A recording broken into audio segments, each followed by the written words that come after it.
না কীভাবে vote conduct করতে হয়, ওনারা জানেন না যে কীভাবে ভোট গণনা করতে হয়। এখন যদি আপনি এটা হলো প্রাথমিক কথা, আপনি যদি বলেন ভেতরের কাহিনী বলেন, কোনো ষড়যন্ত্র আছে কিনা বলেন, এখন ওইটা আপনি সন্দেহ করতে পারেন। যখন কিছু একটা ঘটে এরকম যেটা নাকি স্বাভাবিক নয়, অস্বাভাবিক ঘটনা ঘটে, দেখেন ওখানে ভোট কত, ভোট সাকুল্যে ভোট হলো 11,000+। তার মধ্যে যা ভোট পড়ছে ওটা হিসাব করলে হয় 8,000।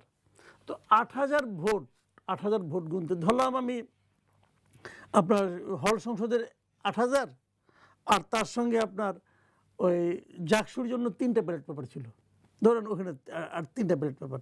তো এইগুলি গুনতে আপনার 40 ঘন্টা লাগে না রে ভাই। অফিসিয়ালি 8 ঘন্টার সময় লাগার কথা ছিল, হ্যাঁ, এটা লাগে না। এখন ওনারা লাগাচ্ছেন কেন? ওনারা কি কোনো ষড়যন্ত্র করছেন?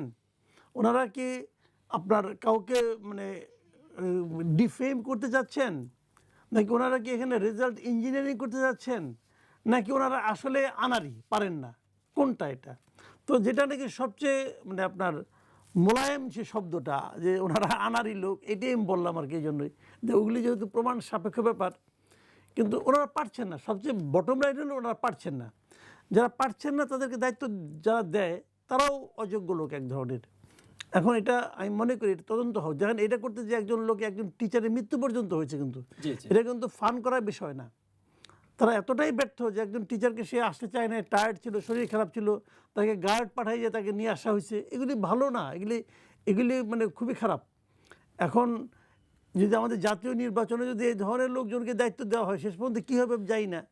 তো এটা তো মানে ভয়ঙ্কর একটা পরিণতির দিকে আমরা যাচ্ছি। জি, ধন্যবাদ। ফজলুর রহমান, আপনার কাছে একটু আসতে চাই যে আমরা দেখেছি যে ডাকসু নির্বাচনে ছাত্রদল সমর্থিত প্যানেলের ভরাডুবি হয়েছে, এবং জাকসু নির্বাচনেও কিন্তু ছাত্রদল নির্বাচন বর্জন করেছে। আসলে কি নিশ্চিত পরাজয় জেনেই কি এমনটা করা হয়েছে কিনা? আপনাকে অসংখ্য ধন্যবাদ। আমি বেশ কয়েকদিন আমার নিজের এলাকায় ছিলাম, কিশোরগঞ্জের ইটনামিটামুন অষ্টগ্রামে, এবং এর মধ্যেই ডাকসু ইলেকশনটা হয়েছে। আমি গতকালকে ঢাকা এসেছি। আমি গত কয়েকদিন কথা বলি নাই বা বলতে চাইনি এইভাবে, তবে এলাকাতে মিটিং করেছি, সেখানে আমার বক্তব্য রেখেছি।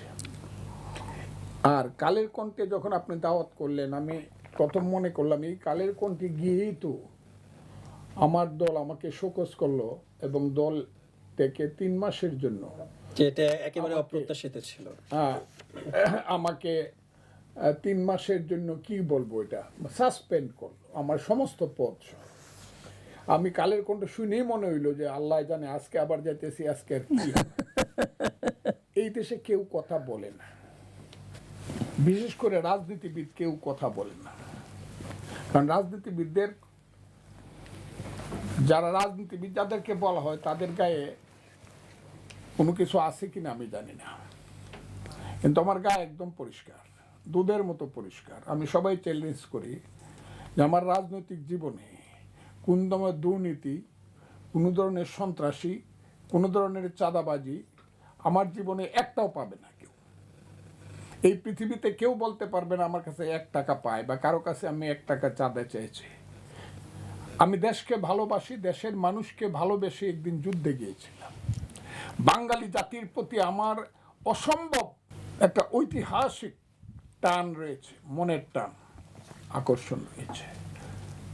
সেটা আমি আজকে এখানে বলে আমি 10 ঘন্টা এক নাগারে বলতে পারবো কেন আমি বাঙালি জাতির জন্য আমার মনের টান।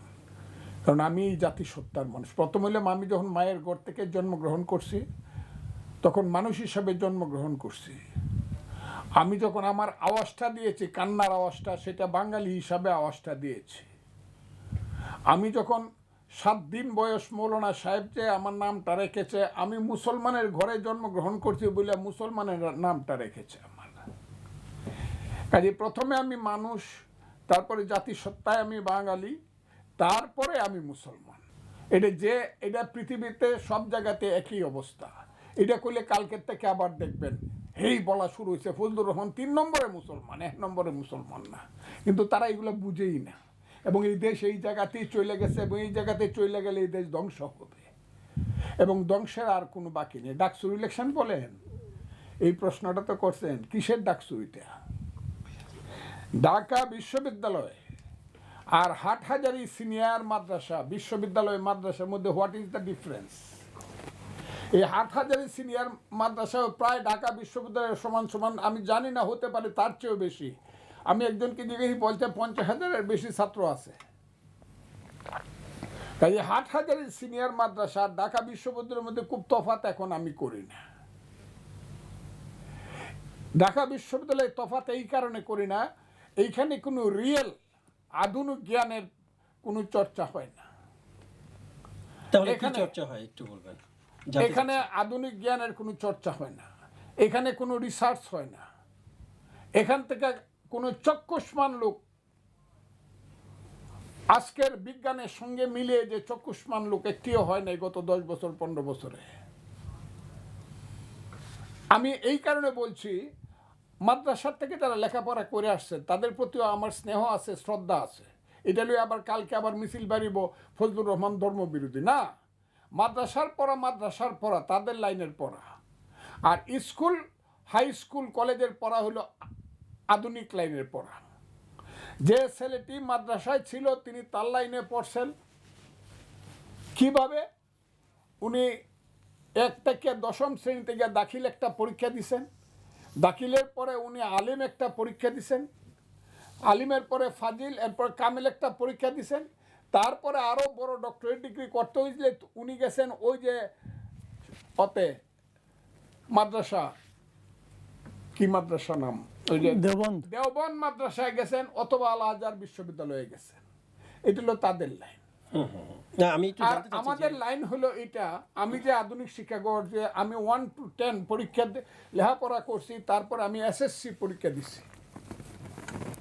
এটা হলো মডার্ন আধুনিক শিক্ষা ব্যবস্থা। তারপরে এইচএসসি পরীক্ষা দিচ্ছি, জি জি জি। তারপরে বিএ অনার্স এমএ পড়ছি। ফজলুর রহমান, আমি আপনার কাছে জানতে চাচ্ছি যে ডাকসু নির্বাচন ভরাডুবি আমার হয়েছে। কথা না শুনলে আপনি বুঝবেন না তো। আচ্ছা আচ্ছা, প্লিজ 1 প্লিজ। নম্বর কথা হলো যে শেখ হাসিনা হলে এটার জন্য সবচেয়ে বড় দায়ী, ঢাকা বিশ্ববিদ্যালয়কে মাদ্রাসা বানানোর জন্য।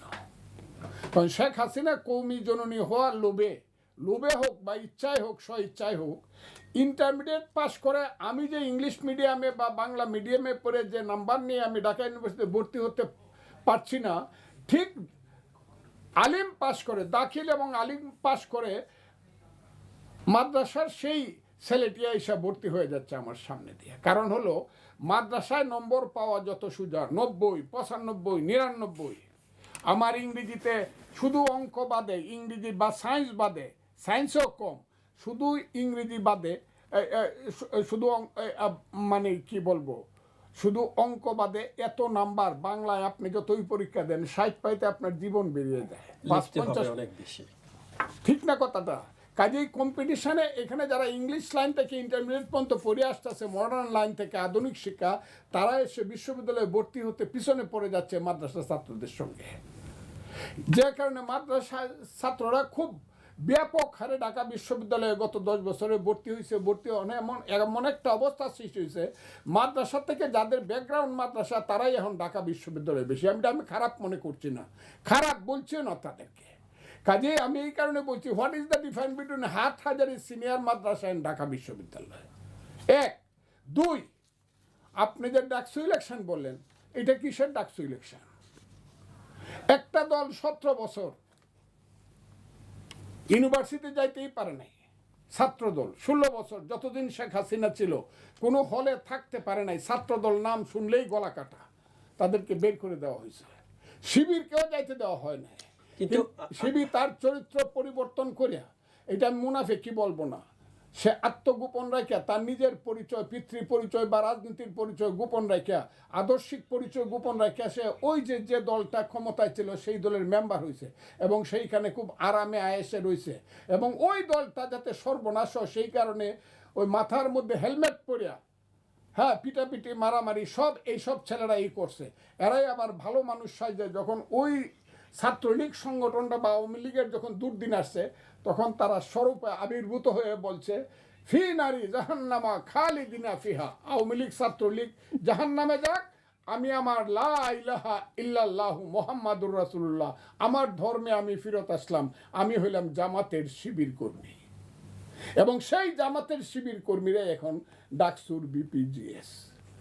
কিন্তু যারা ছাত্রলীগে ছিলেন, আওয়ামী লীগের অনেক শিক্ষার্থী তো আওয়ামী লীগ এবং ছাত্রলীগের প্রতি বিরক্ত ছিলেন, কিন্তু ওনারা যদি আপনার ছাত্রলীগে থেকেই থাকেন, আবার যেহেতু ওনারা আবার নিজেদেরকে শিবির পরিচয় দিয়েছেন, শিক্ষার্থীরা কেন তাদেরকে তাহলে ভোট দিলেন? এখানে আমি কোনো এটা রাজনীতি জানতে নাই, চাচ্ছি আর কি। No politics.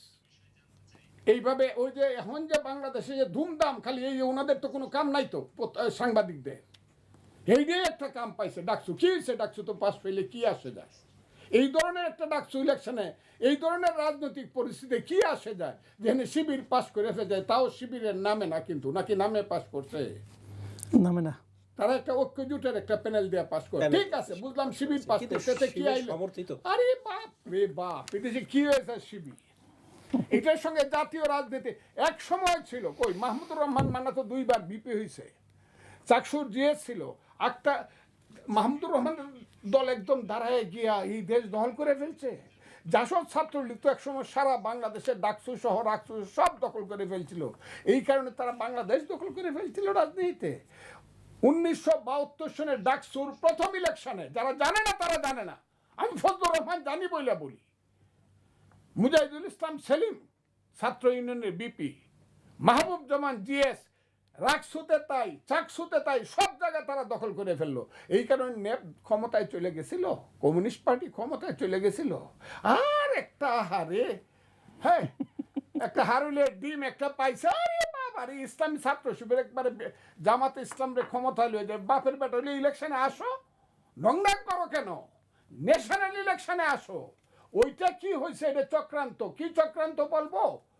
ওই আজকে আলোচনা শুনতেছিলাম, ইউটিউব না বিদেশি আলোচনা শুনতেছিলাম, who have got money in the pocket, কত টাকা করে দেওয়া হয়েছে প্রত্যেকটা হলে, কিভাবে ভোটকে প্রতারিত এবং প্রভাবিত করা হয়েছে এটা সবাই জানে। এটা জানে না শুধু বিএনপি, কারণ বিএনপি আছে সেই মুহে 12ই ফেব্রুয়ারি ক্ষমতায় গিয়া প্রধানমন্ত্রী মন্ত্রী হইমু ক্ষমতায় যাবো, আমার দলের কথাই বলছি, দল আমাকে সাসপেন্ড করছে।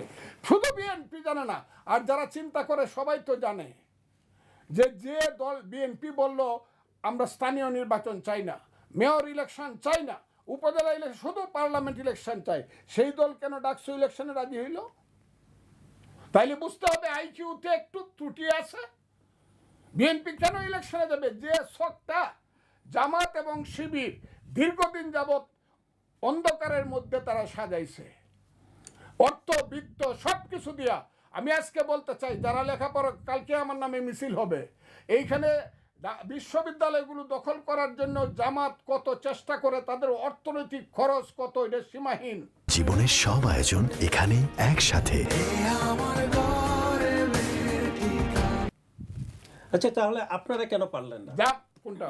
এই যে বিশ্ববিদ্যালয় আপনারা আমি টেম্পো 17 স্ট্যান্ড এবং বছর বাস যাবত লঞ্চ আমাকে ঘাট হলে কাজ দখল করতে দেয় নাই। করেছেন, আর শুনেন, জামায়াত হচ্ছে বিশ্ববিদ্যালয় প্রশাসন দখল করেছেন, আপনারা কেন পারলেন না? কোনটা আমরা পারলাম না? আমাদেরকে, আমরা তো রেডি না। মানে সেই প্রতিফলন কিন্তু এখন শিবির পাচ্ছে। বিশ্ববিদ্যালয় দখল করার কারণে কিন্তু ডাকসুতে জয়ী হয়েছেন। জাকসুর ফলাফল আসলে বলা আমি তো যাবে। বললাম তো, তারা তো এই লক্ষ্যে কাজ করছে। আমরা তো শেখ হাসিনাকে সরানোর লক্ষ্যে 15 বছর কাজ করছি, সমস্ত আক্রমণটা তো আমাদের উপরে হয়েছে। আর ছাত্র সংগঠনের শিবিরের উপর তো কোনো আক্রমণ হয় না, কারণ শিবির তো খুঁজে পাওয়া যায় না, শিবির তো সব ছাত্রলীগের ভিতরে ঢুকে গেছে। এটি তো অনৈতিকতা রাজনীতির, এটা তো immorality. This is the immorality in the politics. এই ইমোরাল শক্তি তো জিতছে। আমি তো 17 বছর যাবত আমি জগন্নাথ হলে যাইতে পারি নাই, জোরলোক হলে যাইতে পারি নাই, মুজিব হলে যাইতে পারি নাই, জিয়া হলে যাইতে পারি নাই, কোনো হলে আমি যাইতে পারি না। আমি তো ওখানে বসি নাই, কারণ তো বললাম যে শুধু জানে না বিএনপি যে ইলেকশনটা হইলে কি হবে, কারণ বিএনপির তো এখানে এই ইলেকশন বলবে তারা, না আমরা 6 মাস পরে বা জাতীয় ইলেকশনের পরে ইলেকশন করব, এটা বলা উচিত ছিল। আচ্ছা, ঠিক আছে। এটা সব জায়গাতে হয়েছে। গত 25 বছর 30 বছর ইলেকশন আমি হয় না। আসবো, আমি একটা ইলেকশনের জন্য আপনার কি এত তাড়াহুড়া লাগে গেল যে ডাকসু ইলেকশন করতে হবে? ডাকসু ইলেকশন তো 20 বছর যাবত হয় না। একটা জি, ইলেকশন ধন্যবাদ ফজলুর রহমান। আমি আপনার কাছে আসবো। জনাব একটা ইলেকশন মাসুদ কামাল একেবারে প্রশ্ন অত করতে হয়ে চাই যে গেছে। বিএনপির স্থায়ী কমিটির সদস্য মির্জা আব্বাস তিনি বলেছেন ছাত্রলীগের ভোট শিবিরের বাক্সে পড়েছে বলেই ডাকসুতে বিশাল জয় পেয়েছে শিবির। যেই সংগঠনটির 15 বছর 16 বছর গুপ্ত অবস্থায় থাকতে হয়েছে, কোনো কর্মকাণ্ড করতে পারেনি এবং নানাভাবে নিপীড়িত নির্যাতিত হয়েছে আওয়ামী লীগ ছাত্রলীগ দ্বারা, সেই দলটিকেই আবার কেন আওয়ামী লীগ বা ছাত্রলীগ ভোট দেবেন? মানে কতটুকু যুক্তিযুক্ত এমন অভিযোগ? উনি যেটা বলেছেন, উনি তো একজন বড় নেতা, উনি বিএনপির মতো বড় দলের একদম স্থায়ী কমিটির মেম্বার, কিন্তু মানে স্থায়ী কমিটির উপরে কিন্তু বিএনপি তার কোনো কমিটি নাই, এবং বড় দলের বড় নেতা উনি। তো উনি যখন বলেছেন নিশ্চয়ই ওনার কাছে তথ্য প্রমাণ আছে এবং লজিকও আছে। আমার কথা হলো কি, এই লজিকটা আপনি নির্বাচনের আগে বুঝেন নাই কেন? মানে চোর গেলে বুদ্ধি বাড়ে। এখন যখন চোরটা আসলো, আপনাদের চোরের সামনে সব দিয়ে দিলেন, এখন আপনি বুঝতেছেন যে এইটা হয়েছে। আগে বুঝেন নাই কেন এই যে এটা হইতে পারে? কেন বুঝেন নাই আপনি? তারাই কেন পেল না এই বুদ্ধি নিয়ে আপনি প্রটেস্ট করতে আসছেন? উনি জ্ঞানী লোক, আমি আপনাকে বলি শুনেন। বিষয়টা হলো কি, এখানে কতগুলি বিষয়, যে ওনার কথা কিন্তু একদিক দিয়ে ঠিক। ছাত্রলীগের ভোট হয়তো জামাত পাইছে, মানে শিবির পাইছে, হয়তো পাইছে। এখন যদি পায় তাহলে দোষটা কার? শিবিরের, ছাত্রলীগের, নাকি আপনার ছাত্র দলের? আপনি পাইলেন না কেন? আপনি কেন পাইলেন না? তার মানে ছাত্রলীগের যারা ছেলে মেয়েরা আছে সবাই তো আর ছাত্রলীগের লিডার না, সমর্থক থাকতে পারে। দেখেন ছাত্রলীগ যারা করে, এটা কিন্তু মানে আওয়ামী লীগ ছাত্রলীগ, এটা কিন্তু একটা বংশানুক্রমিক দল। মানে দাদা আওয়ামী লীগ করতো, হয়তো দাদার বাপও আওয়ামী লীগ করতো, বাবা আওয়ামী লীগ করে, বড় ভাই যুবলীগ করে, এরকম কিন্তু অনেক আছে। তো তারা তো হুট করে জামাত হতে পারবে না। বাট এই যে সমর্থকগুলি রয়ে গেছে এখানে, তাদেরকে আপনারা আনতে পারলেন না কেন? তারা আপনাকে ভালোবাসলো না কেন? শিবিরের সঙ্গে আওয়ামী লীগের আদর্শিক বিভেদ বিরাট বিরাট দূরত্ব। এত দূরত্বের পরেও তারা আওয়ামী লীগ হইয়া, তারা ছাত্রলীগ হইয়া, তারা জামাতকে শিবিরকে ভোট দিল কেন? এই জিনিসটা একবার বোঝার চেষ্টা করছেন? একবার বুঝেন যে কী এমন করলাম আমি যে আমাকে ভালোবাসে না, ওরে ভালোবাসে। আপনার এই নিজেকে প্রশ্ন করেন, ঘটনাটা কোথায় ঘটছে আমি আপনাকে বলি, যে আমি যেভাবে বুঝি। আপনি সারা দেশে যোগাযোগ করে দেখেন যে যেভাবে গত 15 বছর বিএনপির নেতাকর্মীরা এলাকা ছাড়া ছিল, এলাকায় কেউ থাকতে পারতো না, মামলা মোকদ্দমা হাজার হাজার অনেক কিছু ছিল। অনেক বিএনপির নেতাকর্মীকে আমি চিনি যারা নাকি মানে জঙ্গলে যে থাকতো, জানেন, তাদের মানে থাকতে পারতো না এই আওয়ামী লীগের অত্যাচারে। তো সেই রকমভাবে কিন্তু গত 1 বছর 1.5 বছর সময়ে, যে 5ই আগস্টের পরের থেকে আওয়ামী লীগের উপরে কিন্তু এই টর্চারটা চলছে। আওয়ামী লীগের লোকজন কিন্তু এলাকায় থাকতে পায় না, অনেক জায়গায় এলাকায় থাকতে পায় না, তাদের বিরুদ্ধে মামলা মোকদ্দমা। আচ্ছা, এই মামলাগুলি কে করছে? এই মামলাগুলির বাদী কে? আপনি একটু খবর নিয়ে দেখেন, 95% ক্ষেত্রে বাদী হলো স্থানীয় বিএনপির লোকজন। এখন সেই ফ্যামিলির একটা ছেলে ঢাকা ইউনিভার্সিটিতে পড়ে, সে দেখতেছে আমার বাবা বা আমার খালু, আমার চাচা, আমার ভাই, এরা দৌড়ের উপরে আসছে, বাড়িতে থাকতে পারে না। কার অত্যাচারে? বিএনপির অত্যাচারে। তো ওরা কি বিএনপি ছাত্র সংগঠনকে ভালোবাসবে? তাদেরকে ভোট দেবে? দেবে না তো ভাই। এটা কিন্তু একদম রিয়েলিটি। কিন্তু একটা কারণ, আমি আরেকটা কারণ বলি কেন মানে আপনার ছাত্রদল ভোট পেল না। একটা কারণ তো ফজলু ভাই বলছেন যে ওরা তো 18 মাস তো ওই মানে থাকতেই পায় নাই, 18 বছর, হ্যাঁ 17 বছর, ওরা তো মানে আপনার ক্যাম্পাসেই ছিল না। তাহলে কীভাবে মানুষের মধ্যে তাদের অবস্থানটা হবে? আর এরা মনে করেন ছাত্রলীগের আড়ালে ছিল, যেমন এটা সত্য, এটা কিন্তু ভাইস ভার্সা। মনে করেন আপনার আড়ালে, আপনার সঙ্গে গালে গাল মিলাইয়া, কাঁধে কাঁধ মিলাইয়া তারা তো ছিল, তা একটা ব্যক্তিগত সম্পর্ক তো হয়ে গেছে। আবার ওদের প্রশ্রয় এরাও আছে, সেই সম্পর্কটা কিন্তু রয়ে গেছে। কাজেই ওদের ভোটটা তো কিছু পাইতেই পারে। কিন্তু আরেকটা বিষয় আছে, আমি বলি আপনাকে সেই জিনিসটাও। এই আমি মনে করি আসলে ডাকসু নির্বাচনে কিন্তু জাতীয় রাজনীতির প্রভাব পড়ছে। কিভাবে সেটা বলি, বিএনপির লিডারদের সঙ্গে আলাপ করলে দেখবেন, হাটে ঘাটে মাঠে তারা যখন কথা বলেন, তাদের বডি ল্যাঙ্গুয়েজে কথাবার্তা মনে হয় কি তারা ক্ষমতায় আইসেই গেছে। খালি ফেব্রুয়ারি মাসটা বাকি, ফেব্রুয়ারি মাসটা আসলেই তারপরে থেকে তারেক রহমান মানে দেশের প্রধানমন্ত্রী হয়ে যাবেন। বিশ্বাস তাদের একটু বেশি। বিশ্বাসটা তারা কিন্তু প্রচারও করে, বিশ্বাস থাকতে পারে, বিশ্বাসের কোনো আপত্তি নেই আমার, যার যার বিশ্বাস তার তার। মানে আত্মবিশ্বাসের কারণে কি তারা এটা প্রচার না, বলি আগে শুনেন, আগে কথাটা পুরো কথা শুনেন, তারপরে আপনি বুঝবেন আমি কেন বলতেছি। তাদের মধ্যে এরকম একটা বিশ্বাস জন্মাইছে, তারা ক্ষমতায় আসতেছে এবং সেটা তারা প্রচারও করছে, কিন্তু তারা পাবলিককে বুঝাইছে আমরা কিন্তু ক্ষমতায় আসতেছি। এখন গত 17 বছরে ক্যাম্পাসে সাধারণ ছাত্রদের জন্য আতঙ্ক কী ছিল? সাধারণ ছাত্রদের জন্য আতঙ্ক ছিল গণরুম এবং পরীক্ষার আগের রাত্রেও মিছিলে যাওয়ার জন্য তাদেরকে যেতে হতো, চাপ দেওয়া হতো। এই কাজটা কে করতো?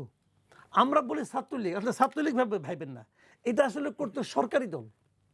যে দল সরকারে থাকে তারাই এরকম একটা ক্ষমতা প্রয়োগ করতে পারতো। এখন যদি এই ছাত্ররা মনে করে যে যেভাবে বিএনপি ক্ষমতায় আসতেছে, তাহলে ছাত্র দলটাও কিন্তু সরকারি দল হয়ে যাবে ফেব্রুয়ারি পরের থেকে। তারা হয়তো সরকারি দলকে ভয় পাইছে যে আমি কোনো সরকারি দল চাই না। এটাও কিন্তু হইতে পারে যে সরকারি দল আসলেই তো আমাকে আবার গণরুমে ঢুকাবে, সরকারি দল আসলেই তো আমাকে আবার মিছিল করতে হবে, তাহলে আমি সরকারি দল থেকে দূরে থাকি। এই ধরনের একটা ঘটনা ঘটতে পারে। আর এর সঙ্গে আরও একটা ঘটনা আছে, যদি পরে সময় পাই বলবো নি। জি, ধন্যবাদ। ফজলুর রহমান, আপনার কাছে যেতে চাই। ডাকসু বিজয়ের পর আমরা দেখেছি যে শিবিরের প্যানেল প্রথমে জুলাই শহীদের কবর জিয়ারত করেছে, তারপর বুদ্ধিজীবী কবর সেখানেও গিয়েছেন। প্রশ্ন করতে চাই, জামায়াতের কি ৭১-এর কোনো অনুশোচনা বা পলিসি পরিবর্তন করেছে কিনা? সেই জায়গা থেকে কি তারা সেখানে গেছেন কিনা, যে বুদ্ধিজীবী ৭১-এর বুদ্ধিজীবী যারা ছিলেন তাদেরকে? সলের কোনো অভাব হয় না, চলনারও কোনো অভাব হয় না। আমি ছেলেদেরকে বলছি না, আমি বলছি জামাতকে। এটা জামাতেরই সন্তানেরা যদি বাপের শিক্ষা পায় থাকে, তাইলে আমি বলবো এরা ছলনা করছে। বাপ হইলো তাদের, মানে ফাদার্স পার্টি হইলো তাদের, বা মাদার্স পার্টি হইলো জামাত। জামাত কিন্তু ৫৪ বছরে এমন একটা ভাব করছে, প্রথমে পালায় ছিল, পরে গোলাম আজম সাহেব আসলেন, যে কোনোভাবে উনি এইভাবে রইলেন, অনেক কিছু হয়েছে। সেই জাহানারা ইমাম টিমাম, ওই যে আজকের যে আইনমন্ত্রী বৈশা আছে জনাব আসিফ নজরুল, উনি কিন্তু বিশাল নেতা ছিলেন যাতে গোলাম আজমের ফাঁসি দেওয়া যায়। এগুলা অনেক হয়েছে। আমি যে কারণে আপনাকে বলছি, আপনাদের এখানে কথা বলার সময় পাওয়া যায় না, যে কারণে ভুল বুঝাবুঝির স্কোপ থাকে। জামাত কিন্তু ৫৪ বছর পরে সুযোগ পাইই কইছে, যারা অস্ত্র হাতে মুক্তিযুদ্ধ করছিল তারা মাপ চাও। সুযোগ পাইয়েই কিন্তু তারা বলছে ৪৭ হইল প্রথম স্বাধীনতা যুদ্ধ, আর ২৪ হইল সর্বশেষ স্বাধীনতা যুদ্ধ, আর ৭১ হইল গন্ডগোল, ভাইয়ে ভাইয়ে গন্ডগোল। এবং সেই ভাইয়ে ভাইয়ের মধ্যে ভুল বুঝিটা সৃষ্টি করছে পাশের দেশ ভারত চক্রান্ত করে। এটা ২ দিন, ৩ দিন, ৪ দিন, ৫ দিন আমি মনে করছিলাম আমার দল বিএনপি, এটা মুক্তিযোদ্ধা শহীদ জিয়াউর রহমানের দল, সেই দলে বুঝি নেতা আছে সেই রকম, যে বলবে না এই কথাটা সত্য না, ৭১-ই মুক্তিযুদ্ধ। কিন্তু কেউ বলে নাই। এইভাবে যখন বলা শুরু করলো এবং ৭১-কে পায়ে মারায়া গেল, ৭১-এর সমস্ত বীর শ্রেষ্ঠর ছবি যখন ফেলে পা দিয়ে পারাইলো, তখন আমি ফজলুর রহমান, আবারও বলছে আমি ফজলুর রহমান, আল্লাহর রহমত, বলছে রাজাকারের বাচ্চা, আল বদরের বাচ্চারা, এই দেশটা কিন্তু এখনো পাকিস্তান হয়ে যায় নাই, মুক্তিযোদ্ধারা কিন্তু, আমরা কিন্তু এখনো মরি নাই। সাবধান, মুক্তিযুদ্ধ সম্পর্কে একটা কথা বললে কিন্তু আরেকটা যুদ্ধ হবে, পারি অথবা মরি, মুক্তিযুদ্ধকে চোখের সামনে নিহত হত্যা করতে দেব না। সেই যে জামাত আমাকে ফজা পাগলা বলা শুরু করলো, আপনারা জানেন এটা, আমি ফজু পাগলা হয়ে গেছি জামাতের বিরুদ্ধে কথা বলতে গিয়ে। তবে এইটার জন্য যদি জামাত এবং তার আমির আমার কাছে মাপ না চায়, আর যদি আমি ৫ বছর আল্লাহ আমারে বাঁচায় রাখে, এদেরকে আমি মাপ চাওয়াই স্যার মুঝে, আমি ফজু পাগলা না, আমি হইলাম সবার ফজলুর রহমান, যে ফজলুর রহমান বাংলাদেশে মুক্তিযুদ্ধের শ্রেষ্ঠ সন্তানদের একজন। আমি এদেরকে এটা প্রমাণ করে ছাড়বো এবং তাদেরকে হাত জোর করে মাপ চাওয়াই ছাড়বো যারা আমাকে ফজা পাগলা বলছে। আমাকে অপমান করার জন্য এখনো কোনো কথা নাই, যা বলে নাই। সেই জামাত ইসলাম ৫৪ বছর পরে, আমি তো বলছিলাম হ্যাঁ বাবা জামাত ইসলাম, আপনারা যদি শরিয়া আইন চান, আল্লাহর আইন চান, কোরআনের শাসন চান, যাই চান মানি, কিন্তু ইলেকশনে আসেন। কিন্তু তারা ইলেকশনে না এসে করলো কি, শুরু করলে সংস্কার, সৎকার, সমন্বয়ক, হেই একদম সাংঘাতিকভাবে পিআর হইতে হবে, জিআর হইতে হবে, তা না হলে ইলেকশন হবে না। আমরা যারা মুসলমান আমরা তো ইচ্ছা করলে 4টা করে বিয়ে করতে পারি, আমাদের ঘরে ঘরে মাত্র একটা করে বউ আছে, আমাদেরকে আরও 3টা বউ যদি সরকার আমাদেরকে বিয়ে করায় না দেয় তাহলে আমরা ইলেকশনে যাব না। এই তো শুরু হয়েছে। এই যে দেখেন নেপালে গত পরশুদিন ঘটনা ঘটছে, প্রধানমন্ত্রী পালায়ে গেছে, নতুন সরকার আইসা আজকে ডেট দিয়ে দিছে, মার্চ মাসের প্রথম 6 তারিখে ইলেকশন। আমি ঠিক বলছি না? ঠিক বলছি। তারাই এটার সাথে একটু যোগ করতে চাই, মানে তারা এত দ্রুত নির্বাচন ঘোষণা করেছেন। বাংলাদেশে কি শুধু বাংলাদেশে কি শুধু সংস্কার প্রয়োজন? তালবাহানা করিয়া ক্ষমতাকে দখল করতে চায়, ক্ষমতাকে ভোগ করতে চায় এবং দেশটাকে নষ্ট করতে চায় সংস্কারের নামে। আমেরিকা থেকে লোকজন না, বাপ দাদার নাম নাই, চানমোহরের বিয়ে সংস্কার করব।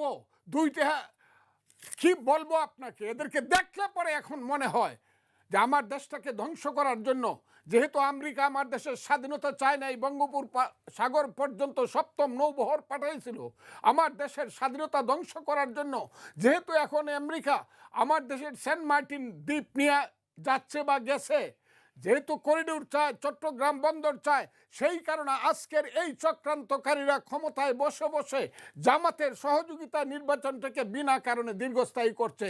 যদি মানুষ না বুঝে, আমার কপাল খারাপ, মুক্তিযুদ্ধের কপাল খারাপ, মুক্তিযুদ্ধ ধ্বংস হয়ে যাবে। আমি তাই বলছি যে ওই যে ছেলেরা ফুল দিতে গেছে, ফল দিতে গেছে, তারা গিয়ে কি বলছে, মুনির চৌধুরী রায়ের বাজারে গিয়ে তারা কি বলছে, শহীদুল্লাহ কায়সার, মুফাজ্জল হায়দার চৌধুরী, গিয়াসউদ্দিন আর ওই জিসি দেব, যারা শহীদ হয়েছে তাদের কবরে দাঁড়ায়, শত শত শহীদের কবরে দাঁড়ায় তারা কি কইছে, তাদের পূর্বসূরির নাম কি? আমাকে বাধা দেবেন না। জি প্লিজ। তাদের পূর্বসূরির নাম হলো ইসলামী ছাত্র সংঘ। ওইটাই ছিল আলবদর, ইসলামী ছাত্র সংঘ। আর ওই নামটা তারা পরিবর্তন করে কি রাখছে? তারা রাখছে ইসলামী ছাত্র শিবির। এই তো কথাটা, শুধু সংঘের জায়গায় শিবির আসছে। বলেন তো শিবির কেন আসছে সংঘের জায়গায়? জানেন? 3টা জায়গা থেকে 3টা অক্ষর নেওয়া হয়েছে। শিবির প্রথম আসছে আল শামসের তালব্যস্য, আল বদরের ব আর রাজাকারের র, এই 3টা শব্দ নিয়ে শিবির হয়েছে। এটা বাংলাদেশের মানুষ জানে কেন? এটা কে যে নামটা করছে তিনি এখন লন্ডনে বসে আছেন। তিনি ছিলেন এই শিবিরের জাতিসংঘের ছাত্র সংঘের শহরের নেতা, যার নাম হলো, যিনি যার ফাঁসির অর্ডার হয়েছে, কি নাম তার? এই যে মাইনুদ্দিন, উনি এই নামটা দিছে যে আমরা শুধু এক বদরের নাম দা পারবো না, আল বদর হয়ে পারবো না, 3টা মিলায় রাখো, আল শামস, আল বদর এবং রাজাকার, সেই শিবির নাম। তারা গিয়ে ওখানে কি মোনাজাত করছে? কার নামে? মুনির চৌধুরীর নামে বেহেশতে যাওয়ার মোনাজাত করছে। তাহলে মুনির চৌধুরীকে মারছে কে? মুফাজ্জল হায়দার চৌধুরীকে মারছে কে? গিয়াসউদ্দিন আহমদকে মারছে কে? কে শহীদুল্লাহ কায়সারকে মারছে? কে ডাক্তার আব্দুল আলিম চৌধুরীকে চোখের ডাক্তার হিসেবে বাসার থেকে আইনা প্রথম রায়ের বাজারের সেইখানে বদ্ধভূমিতে চোখগুলা তুলছে? কারা? ওরে বাবা, ওদের নামে আবার মোনাজাত করতে গেলাম তো এটা তো 2 নম্বর হইলো। আমি আপনাকে হত্যাও করলাম, আবার আপনার নামে আমি মোনাজাত পড়তে গেলাম, দুইটা অপরাধ করলাম আমি। মানে তারা কি অনুশোচনা করবেন কিনা বা করলে পরিষ্কারভাবে মাপ চাইতে হবে কাউন্সিল করিয়া। তখন জনগণ যদি বলে তোমাদেরকে মাপ দিলাম, এটা পৃথিবীতে কোনো যুদ্ধ অপরাধী দল কোথাও পলিটিক্স করতে পারে নাই। যেমন হিটলারের দল জার্মানে পলিটিক্স করতে পারে না, মুসোলিনির দল ইটালিতে পলিটিক্স করতে পারে না, ঠিক সেই রকম তাদের মাপ চাইতে হবে। জনগণ ইচ্ছা করলে ক্ষমা দিতেও পারে, কিন্তু একজন ব্যক্তি ছিলেন, আমি এই কারণেই তো বলি, একজন মহান ব্যক্তি ছিলেন, উনি হৃদয়ে ছিলেন বিশাল, কিন্তু উনার হৃদয়টা এত নরম ছিল, উনার ক্ষমার সুযোগে আজকে আলবদর রাজাকাররা তার মাথায় প্রস্রাব করে, তার বাড়ি পুরাইয়া দেয়। ধন্যবাদ। মাসুদ কামাল, একটু জিজ্ঞেস করতে চাই যে ছাত্রদলের চাঁদাবাজি, দখলবাজি এবং বিভিন্ন সময় গণমাধ্যমে সংবাদ হয়েছে এবং তারা জনগণের পালস বুঝে না, আবার শিক্ষার্থীদের পালস বুঝেনি। শিবির শিক্ষার্থীদের পালস বুঝে নানা কর্মসূচি দিয়েছে, প্যানেল দিয়েছে। অন্যদিকে ডাকসু নির্বাচনে প্যানেল দিতে ছাত্রদল দেরি করেছে। আমি এটি বিভিন্ন শ্রেণী পেশা মানুষের বক্তব্যগুলো বলছিলাম। শিক্ষার্থীদের পালস না বোঝার কারণে কি ডাকসুতে তাদের বিপর্যয় হয়েছে কিনা, ফল বিপর্যয় এবং পরাজয় হয়েছে কিনা? দেখেন, এটা একটা কারণ হতে পারে, একদম হুবহু এইভাবেই হয়েছে আমি তা বলবো না। কতগুলি বিষয় আছে। যেমন ধরেন যে কথা নাকি ফজলু ভাই আগেও বলেছেন, আমিও বললাম, যে আসলে পালস বুঝতে গেলে তো আপনার হাতটা ধরতে হবে না। আপনি আমার হাতে, আমার যদি না, পালস বুঝতে এই চান, পালস সে পালস সেই পালস ওই পালসই বলছি আমি আর কি।